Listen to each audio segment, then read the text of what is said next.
Hello and welcome to this week's episode of Promo Perspectives. Today I am joined by two very special guests, Jessica Del Rio and Halayne Noah, here at Sage, a part of our trade show and events team. And we're going to talk about getting ready for the PPAI Expo. Thank you guys for joining us today. Thank you for having us. Yes. Very excited. I first want to start off with some introductions. Can you guys both share what you do with Sage and as it pertains to the Expo?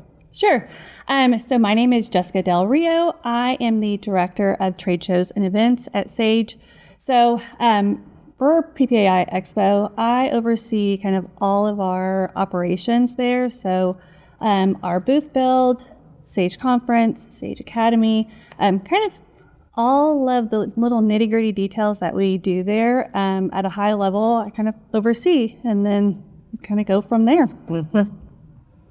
My name is Halayne, and I am the trade show coordinator, and I basically assist Jess with all of those, all of the builds, the shipping, conference that's going to be coming up. We just make sure everything runs smoothly. Amazing. And they won't say it, but they do an amazing job with it. So this is the dream team right here. So with this, I first want to I want to talk to people about like what it takes to actually exhibit at a show of this size. So first tell me, when does the planning actually start for these shows? When are we thinking about PPAI Expo 2026?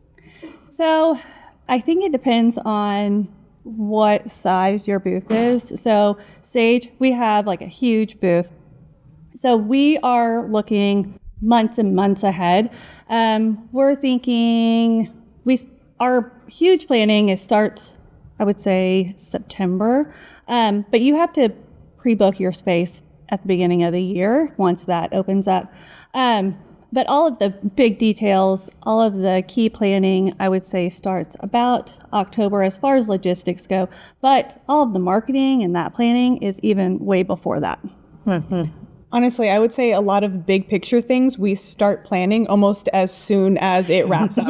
Yeah, that is funny because when we get back from Expo, I immediately start like recreating our shipping list. And if I forgot something or if I think we need to add something, I immediately go ahead and add it. And so, or if I'm like, okay, I want to go ahead and order this, I do it in January that year. So things are already starting, you know. Yeah, I feel like it's important to immediately after the show sit down and really go over what went well, what things we want to change while it's still fresh in your mind to get those big ideas. And then we can start the actual logistics a little bit later on in the year. Yeah, because I'm sure like after you guys go straight from Expo to like crazy trade show season in general. Mm-hmm. So it's probably best to just brain dump right then and there and get prepared, especially again for a show of this size. It's huge. Yes, it is. Can you walk us through some of the logistics that you have to consider when you're talking about, I'm talking about Expo, but really any trade show that you're going into? But do you want to take the reins on that one since you oversee kind of our all of the smaller ones? I would say first finding out exactly what is required for the show. So different shows of different sizes are going to have different requirements. Sometimes you need to, something as simple as renting carpet. Some shows require it. Sometimes it already comes pre-carpeted. So just doing the research and reaching out to the event organizer for the trade show, finding out everything that you need, and then being able to check that off. So a lot of times that's carpet. That's going to be electric if you need anything plugged in. Internet, you can often buy from the show, or you can bring your own. Again, that's maybe a little more specific to us because we have a lot of electronics there. And then the shipping and any material handling. If you are new to trade shows, that was something that I definitely had to learn that I wouldn't have assumed was a part of it, was the material handling aspect. So some shows you don't just send directly to the site, you actually send typically to a warehouse, and then that warehouse will then transport everything, make sure it's where it needs to be the day of. Just looking into what each show, they all have different requirements. Yeah, and I would say with that is like keeping up with your deadlines. So one huge, I guess, key thing with the job is there's discount deadlines. So even with like PPAI Expo, I set these deadlines to meet the discount. Because if you miss Smart it, thinking. yeah, so if you miss it, it could double the price for internet or for electrical or material handling, and that goes for even these smaller shows. It can cost you a lot more money. So it kind of makes or breaks it for the show being successful for you. Yeah. And you kind of already said, well, at least to me, things that I hadn't even considered that you guys have to talk about. My next question was going to be, what are some of those like back end things that people might be surprised about?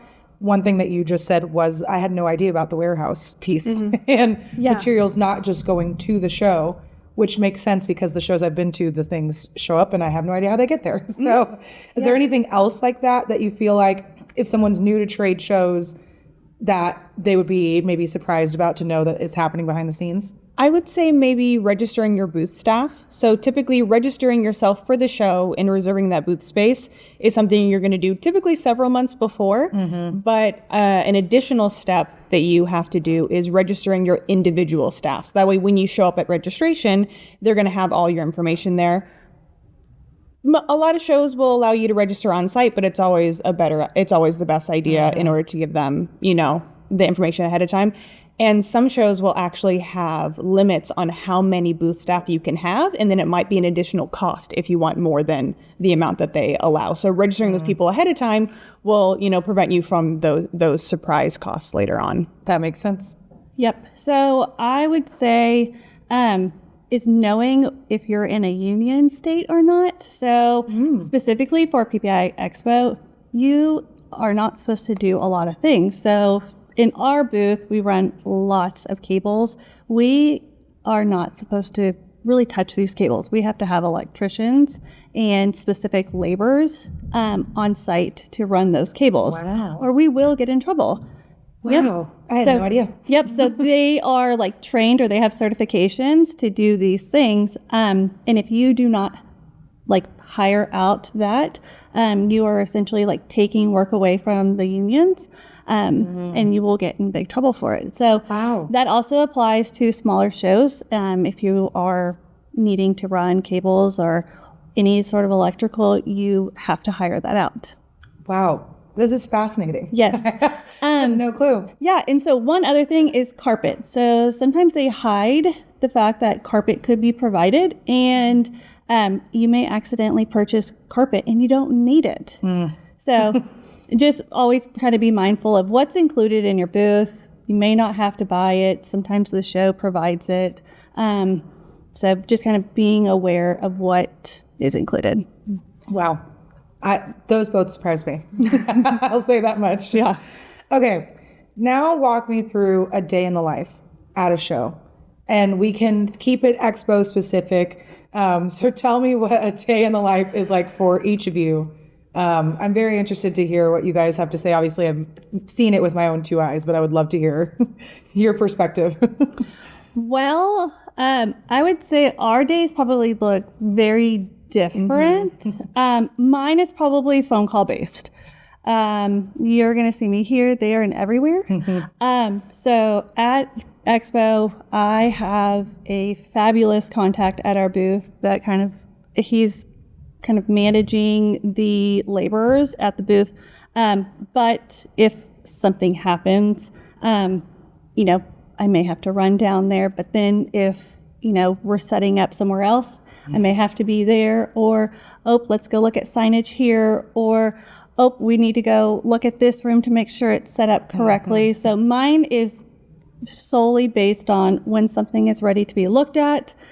If I get a phone call, a text message, mine is kind of all in a waiting game.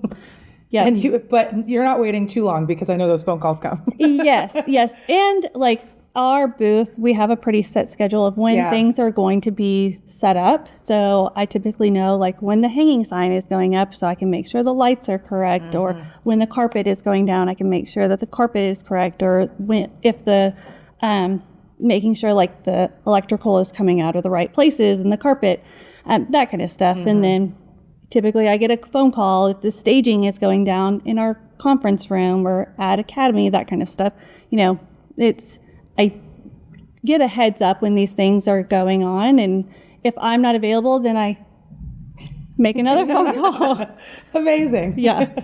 So I would say I have a similar schedule when it is the setup days. So that's when we're going to be, it takes several days for our booth to be set up due to the size. And so we typically fly in several days early, and we're normally there on site every day, just making sure everything has arrived. We have the right numbers of everything. Of course, we check all of that when it goes out, but you always got to check it when it comes in too. So we're making sure everything came in correctly. We have all of our equipment, everything, is staying on schedule. And so those days start pretty early. And then once the actual show has started, my role tends to be back in Sage Academy. And back there, again, the days leading up to it, I'm making sure that all of our equipment is there, that we have internet, that we have our projector running, that we have someone managing the AV for us. And then on a day-to-day basis, it's just making sure we have everything that we ordered coming out on time, because there are some things that we order through the hotel if we're offering coffee or breakfast or anything.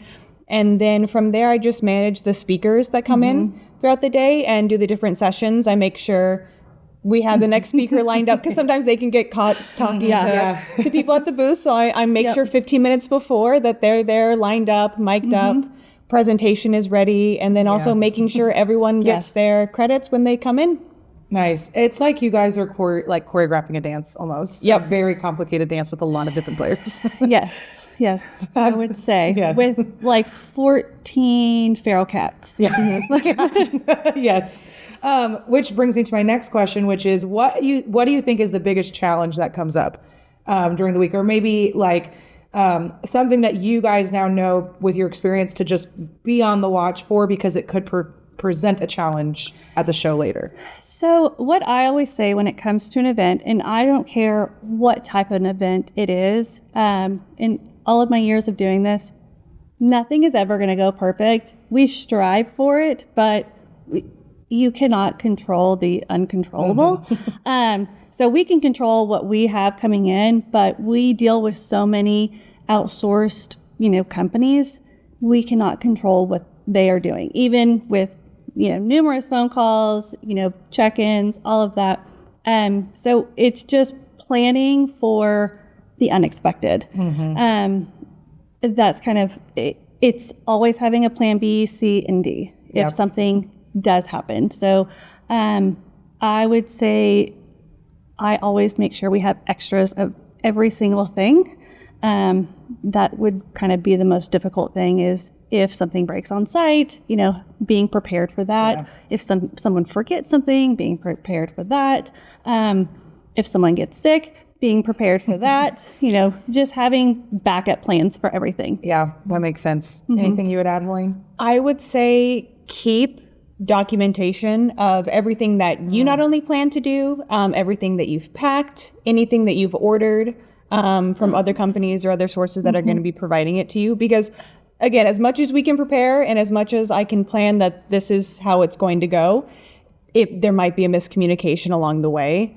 I can say something fun that happened just a few weeks ago is I got a phone call from one of our staff at a show that only half of our carpet was delivered for our booth. And so half of it was carpeted and half of it was just left blank. And I know I ordered all of it.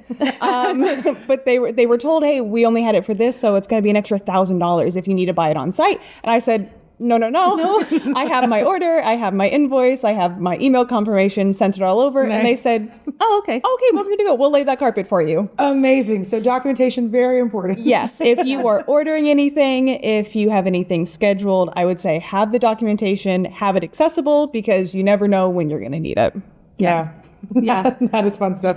That, and I would say having a checklist for everything, being able to, I always like to have like a binder where I can say, here, because I'm not going to be here tomorrow. If that were to happen, if I were to get sick, I have to be able to hand it off. It has to be planned to the point where you can hand it off. So that is my recommendation for pretty much anyone, is plan it to where you can hand it off to someone. Yep.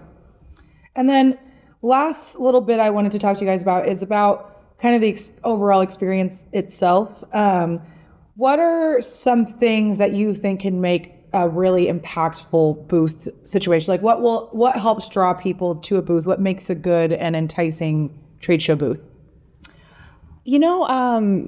Through going to various trade shows, I would say anything that involves any type of experience or interaction. Like I've seen a lot of booths recently doing like on-site screen printing, so you can actually see it happen right in front of you. So I think anything that can pull someone in, anything hands-on that they can do too, is always going to be a lot more exciting to a passerby. Yeah, I would agree with that. People are getting really creative about that. I think out is kind of the sitting in your booth, waiting for people to come to you. I mean, that's kind of like looking up a website. I mean, I can just walk past your booth, see your company name, and just keep on going, and I can look you up later. But if you have something that entices me to come in, then that's probably where I'm going to walk in. And so that's kind of how we look at like how we're going to market or how we're going to come up with an experience is what's going to draw in someone. And most of the like companies, they're doing experiences. I've seen like sock bars where they're like kind of imprinting like little patches on them, hat bars. So I think every supplier is kind of getting creative with how they're drawing people in. Yeah. And then last question for you guys is, what is your favorite part? Like, what is the most rewarding aspect of putting on these shows? It all comes to an end. Yeah. It's not like accounting. It's not like you do the same thing every single day. There's a start and there's a finish. It's like reading a book. It comes to an end, and then you don't have to look at it for a good long while. So I think that's kind of the beauty of it, is you see your hard work come alive, and then you see it come back down. And I can say that hard work can even be seen as a little quantitative, because at the end of the show, you're going to have so many leads. You're going to have so many people coming up to you and telling you, hey, I was able to make these many connections, or someone else come up and said, hey, this product is exactly what I was looking for. So it's not just all the hard work, but it's actually seeing your hard work paying off at the end of the day. Yeah. Now, I will say on a personal level, when it comes to being in Vegas, my favorite part of the day is when the day does end and then we all meet up and go get dinner afterwards. Yeah, that's true. Because there's some very good food in Vegas. Yeah. I like that part of the day as well. I may personally like a margarita afterwards, but same. I'll join you both for that. Well, thank you so much for joining me today. This was very interesting for just me personally, and I'm sure for everybody else who's listening as well. Don't forget to listen and subscribe anywhere that you get your podcast, and we'll see you next week on the next edition of Promo Perspectives.